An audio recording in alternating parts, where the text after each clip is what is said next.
Ya, bagaimana kemudian kita mencegah meluasnya penularan dalam klaster keluarga? Ini yang kemudian menjadi perhatian, bahkan Presiden juga sudah memohon perhatian kepada seluruh warga negara Indonesia mengenai banyak penularan di dalam keluarga ini. Kita akan segera membahasnya. Bergabung secara daring, 3 tamu Sapa Indonesia pagi hari ini. Ada Wali Kota Bekasi, Rahmat Effendi, atau biasa kami memanggilnya Kang Pepen. Selamat pagi, Assalamualaikum. Selamat pagi, Kang Bayu. Waalaikumsalam warahmatullahi wabarakatuh. Ya, terima kasih sudah bergabung. Kemudian tim pakar dari Satgas Penanganan COVID-19 yang juga dikenal sebagai Direktur Lembaga Eijkman, Pak Profesor Amin Subandrio. Pagi, Pak Amin. Selamat pagi, Mas Bayu. Selamat pagi, Pak Pepen dan Pak Hermawan. Ya, dan kemudian pengurus pusat. Prof. Ya, mudah-mudahan jadi semua sudah terdengar ini ya sejak tadi kita sebelum memulai. Kemudian ada Dewan Pakar dari Ikatan Ahli Kesehatan Masyarakat Indonesia di DKI dan juga pengurus pusat di IAKMI atau IAKMI, Pak Hermawan Saputra. Pagi Pak Hermawan. Selamat pagi Mas Bayu, selamat Ya. pagi Prof. Amin dan Pak Pendi. Pagi, Pak. Pagi.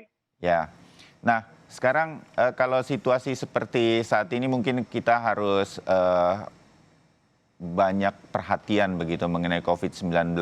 Saya ke Kang Pepen dulu. Di Bekasi ini dianggap paling tinggi berdasarkan data dari Pandemic Talks begitu. Lepas dari paling banyak atau tidak, memang klaster di keluarga ini tampaknya sudah mulai banyak terdengar begitu kan, Kang Pepen. Di Bekasi sendiri situasinya seperti apa yang terlihat betul? Memang banyak keluarga yang kena begitu, Kang Pepen? Ya, Kang Bayu, Pak Prof. Subandrio dan Pak Hermawan ya, selamat pagi. Kota Bekasi ini kan jaraknya pendek, Iya. luas wilayahnya kecil, tapi penduduknya kan hampir 3 juta. Sehingga interaksi transmisi itu sangat dimungkinkan terjadinya klaster keluarga. Saya luruskan, klaster keluarga yang betul adalah 196 keluarga. Jumlahnya itu 196. ada 519 jiwa. Ya, dari total keseluruhan terkonfirmasi Ya. sejak bulan Maret sampai dengan kita tanggal 9 sekarang ini ada 2072. Tapi tingkat kesembuhan kami, Prof, Mas Bayu, itu Ya. sangat tinggi. Ada 1.746 dan yang kita data melalui meninggal tentunya yang punya komorbid ya, bawaan itu ada 72 dan yang konfirmasi aktif ada 254. Ada 3 kecamatan yang paling tinggi.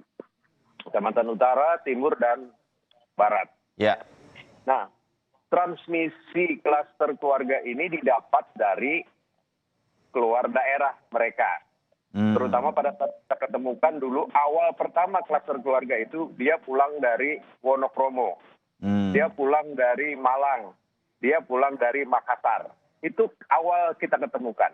Ya. Nah, solusi yang dilakukan oleh pemerintah Kota Bekasi sekarang ini adalah bagaimana men-tracking ya pada ruas siaga RW. Kita bikin bagaimana kita mengkarantina di wilayah RW tersebut, kita lacak dengan rapid, begitu mendapatkan reaktif, langsung tim medis puskesmas di 42 puskesmas dari 56 kelurahan itu turun. Nah, proses penanganannya sekarang kita buat simple, yang tidak ada komorbid atau tidak ada penyakit bawaan, kita isolasi mandiri di rumah. 2 hari sekali tim medis kita turun, membawa obat, membawa vitamin, ya, membawa keperluan-keperluan medis mereka. Ya. Dan yang ada bawaan baru kita masukkan di rumah sakit rujukan kita, rumah sakit umum. Dan kita juga minta rumah sakit swasta untuk terus ya bekerja sama dengan pemerintah kota dalam rangka penanganan COVID ini. Jadi sekarang COVID-nya berjalan, ya, terus ekonominya pun juga kita pompa dalam rangka untuk menyeimbangkan ya antara kebutuhan fiskal dengan kebutuhan sosial. Oke, ya, Kang Pepen, tapi isolasi mandiri ini sedang menjadi sorotan karena jangan-jangan begitu diduga isolasi mandiri ini tidak dilakukan dengan baik begitu oleh orang yang terpapar COVID-19 tapi tanpa gejala, akhirnya malah menulari keluarganya karena isolasinya dilakukan secara mandiri di rumah.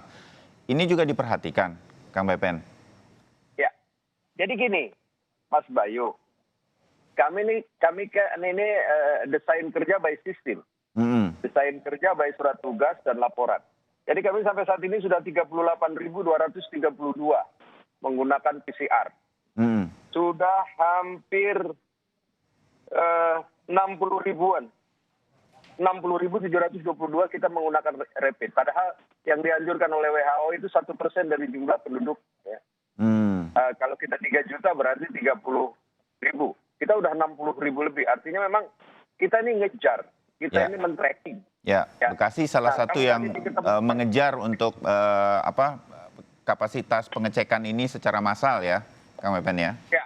Jadi kalau isolasinya dibilang tadi tidak efektif, yang klaster kedua sekarang ini setelah April, itu yang tidak ada komorbidnya, tidak ada bawaannya. Saya jamin 6 hari, 7 hari udah selesai. Begitu swab kedua, dia sudah dinyatakan negatif. Saat negatif kita sudah lepas. Oke. Sudah kita kembalikan lagi kepada interaksi di lingkungannya. Jadi sejauh ini isolasi mandiri di Bekasi, Kang Pepen pantau cukup efektif begitu ya, tidak kembali menularkan begitu.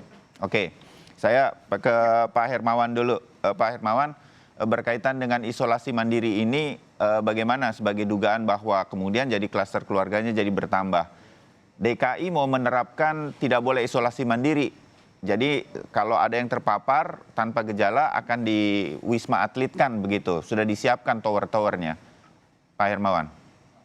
Ya, jadi Mas Bayu memang terkait dengan isolasi mandiri ini cukup dilematis ya. Pada satu sisi sebenarnya secara konsepsi bagus dilakukan isolasi mandiri karena cukup banyak ditemukan orang tanpa gejala atau asimptomatik. Jadi bagi para anak muda yang masih vitalitasnya bagus tetapi dia terpapar atau terkonfirmasi positif COVID, maka memang sebaiknya dilakukan isolasi mandiri karena gejalanya relatif ringan atau bahkan tanpa gejala. Hanya saja isolasi mandiri ini harus dilakukan secara selektif. Kalau dilakukan di rumah, maka harus dipantau rumah seorang yang terkonfirmasi positif ini, apakah secara lingkungan rumahnya dia layak, apakah pola interaksi di keluarganya memungkinkan karena adanya kebutuhan dasar yang bisa terpenuhi, apakah tidak ada stigmatisasi dari lingkungan setempat di perkampungan, di RT RW atau di kelurahannya. Jadi ini semua membutuhkan sebuah telaahan oleh para tenaga kesehatan yang oleh pemerintah ditugaskan secara khusus melakukan asesmen. Jadi seharusnya ketika orang direkomendasikan untuk dilakukan isolasi mandiri di rumah, maka memang harus didahului oleh asesmen oleh petugas yang ditunjuk oleh pemerintah. Yang kedua opsinya adalah isolasi mandiri yang tidak dilakukan di rumah, tapi di fasilitas yang memang disediakan oleh pemerintah. Kelebihannya dapat terpantau, dapat dikontrol, sehingga kualitas perawatan terjaga, dan juga yang paling penting juga adalah pendataan. Jadi lebih ke bisa didata dengan jelas. Jadi kebanyakan yang isolasi mandiri di rumah saat ini yang memang tadi dianjurkan karena tanpa gejala itu kadang underreported sehingga sulit kita mendeteksi kasusnya secara real, apalagi sampai melakukan tracing pada keluarga dan tetangga sekitarnya. Ini menjadi tantangan, Mas Bayu.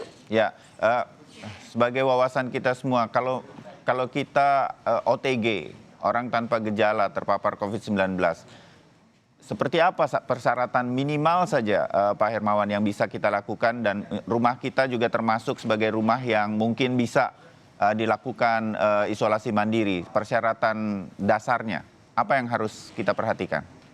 Ya, kalau dari lingkungan rumah pertama kali yang diasesmen adalah rumah ini apakah satu lantai saja ataukah dia punya lantai 2 atau bahkan lantai 3. Kalau dia punya lantai lebih dari 1, tentu akan lebih mudah ketika yang terkonfirmasi positif misalnya sementara diisolasi di lantai 2 rumahnya. Dan itu tentu kita akan lihat kualitas udara, sirkulasi, dan juga bagaimana pola interaksi. Tetapi kalau rumahnya itu lantai 1 dan ukurannya kurang dari 40 meter persegi, ini sangat riskan. Apalagi ditambah bila ada keluarganya, ada istri, ada anak, gitu ya, apalagi lebih dari istri dan anak. Nah ini sudah sangat tidak memungkinkan. Nah disinilah seringkali terjadi di tahapan awal kita ya, di sekitar bulan April dan Mei, banyak sekali sudah mulai ditemukan kasus tanpa gejala, dianjurkan untuk dirumahkan, tetapi belum ada proses edukasi dan asesmen yang memadai yang dilakukan oleh pemerintah, dalam hal ini oleh penyelidik epidemiologi. Proses tracing kita fokus pada pola kontaminasi atau bagaimana transmisi terjadi antara satu orang dengan orang lain, tetapi belum ada yang betul-betul jauh untuk melakukan asesmen bila ada opsi termasuk isolasi mandiri di rumah. Nah, sementara sekarang kasus sudah semakin membludak luar biasa, potensi local transmission di mana-mana, 200.000 lebih sekarang kasus real, dan ini sudah menjadi sebuah fokus yang seharusnya memang menjadi telahan pemerintah. Dan di DKI bahkan sudah memberikan alert bahwa tidak akan dilakukan isolasi mandiri di rumah, melainkan disiapkan fasilitas oleh pemerintah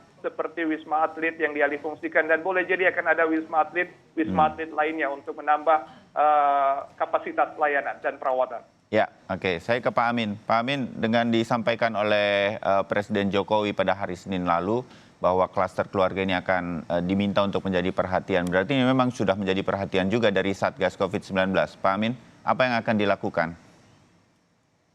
Ya, sebetulnya kemungkinan klaster keluarga ini sudah kita bahas beberapa bulan yang lalu ya. Artinya ketika mulai PSBB itu, ketika misalnya dari Jakarta, banyak karyawan, pegawai itu diminta untuk tidak datang ke Jakarta, untuk tetap tinggal di rumah. Nah, waktu itu kita sudah pernah membahas kalau kemudian dikembalikan, jadi PSBB dilonggarkan, mereka kembali ke Jakarta, mulai bekerja. Nah, disitulah kita akan menghadapi salah satu diantaranya kemungkinan terjadinya rebound fenomen ya, saya sebutnya.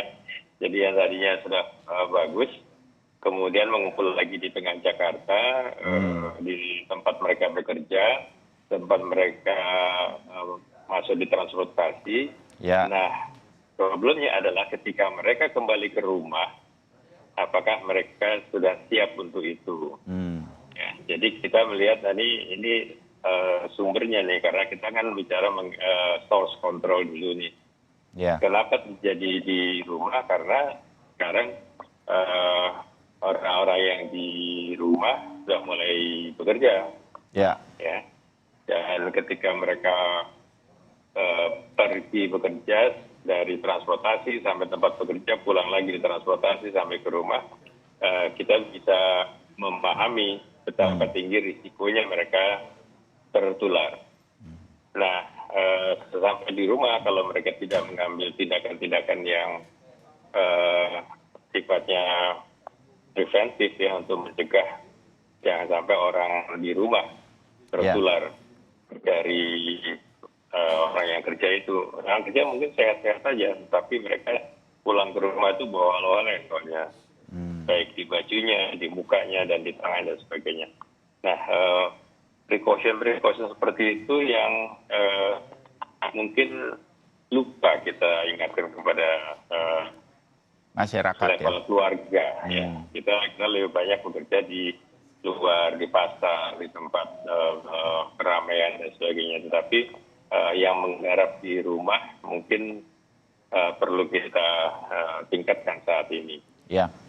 Jadi, dari Satgas sendiri, kalau berkaitan dengan penyebabnya begitu, saya memakai istilah yang sering disampaikan gas dan remnya begitu. Bukannya pada saat ini memang harus menginjak rem dulu nih, Prof. Amin, sehingga kemudian misalnya diminta untuk work from home lagi secara luas dalam 2 minggu ke depan, supaya ini bisa sedikit terhambat begitu penularan dari COVID-19. Kita belum mendengar itu dari Satgas COVID-19, seperti apa kebijakannya? Saya kira tidak, bukan itu yang diambil. Yang di-encourage adalah kita diharapkan secara bertahap untuk lebih produktif, tetapi kita tetap nomor satu, imamnya adalah keamanan.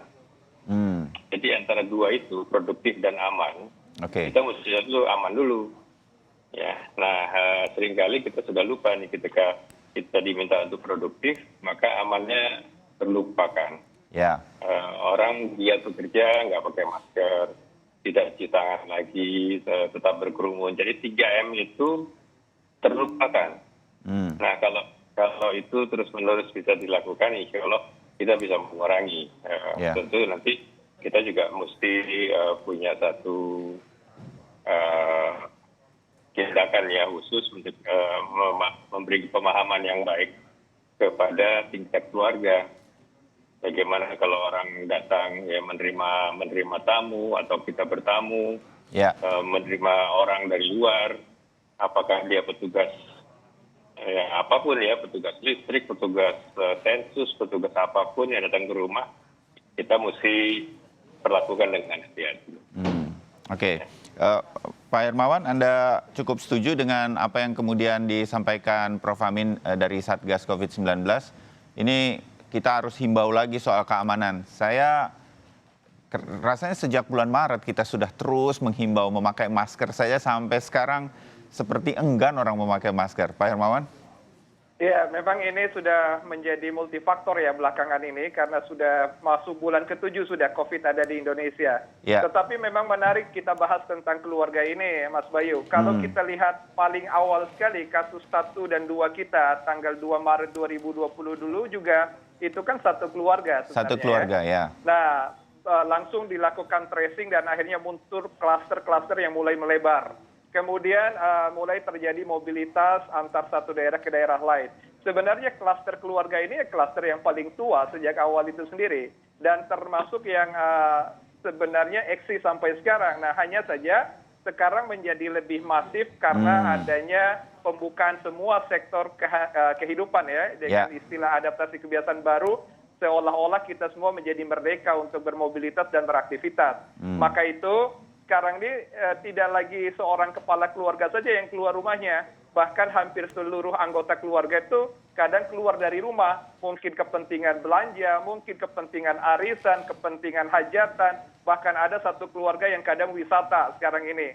Jadi dengan adanya keramaian keluarga keluar ke rumah, makin sulit diurai dan dilihat sesungguhnya siapa yang membawa resiko ketika kembali ke rumah. Kalau yang disampaikan Prof. Amin tadi, memang secara umum kan seorang bapak, kepala keluarga yang mencari nafkah gitu ya.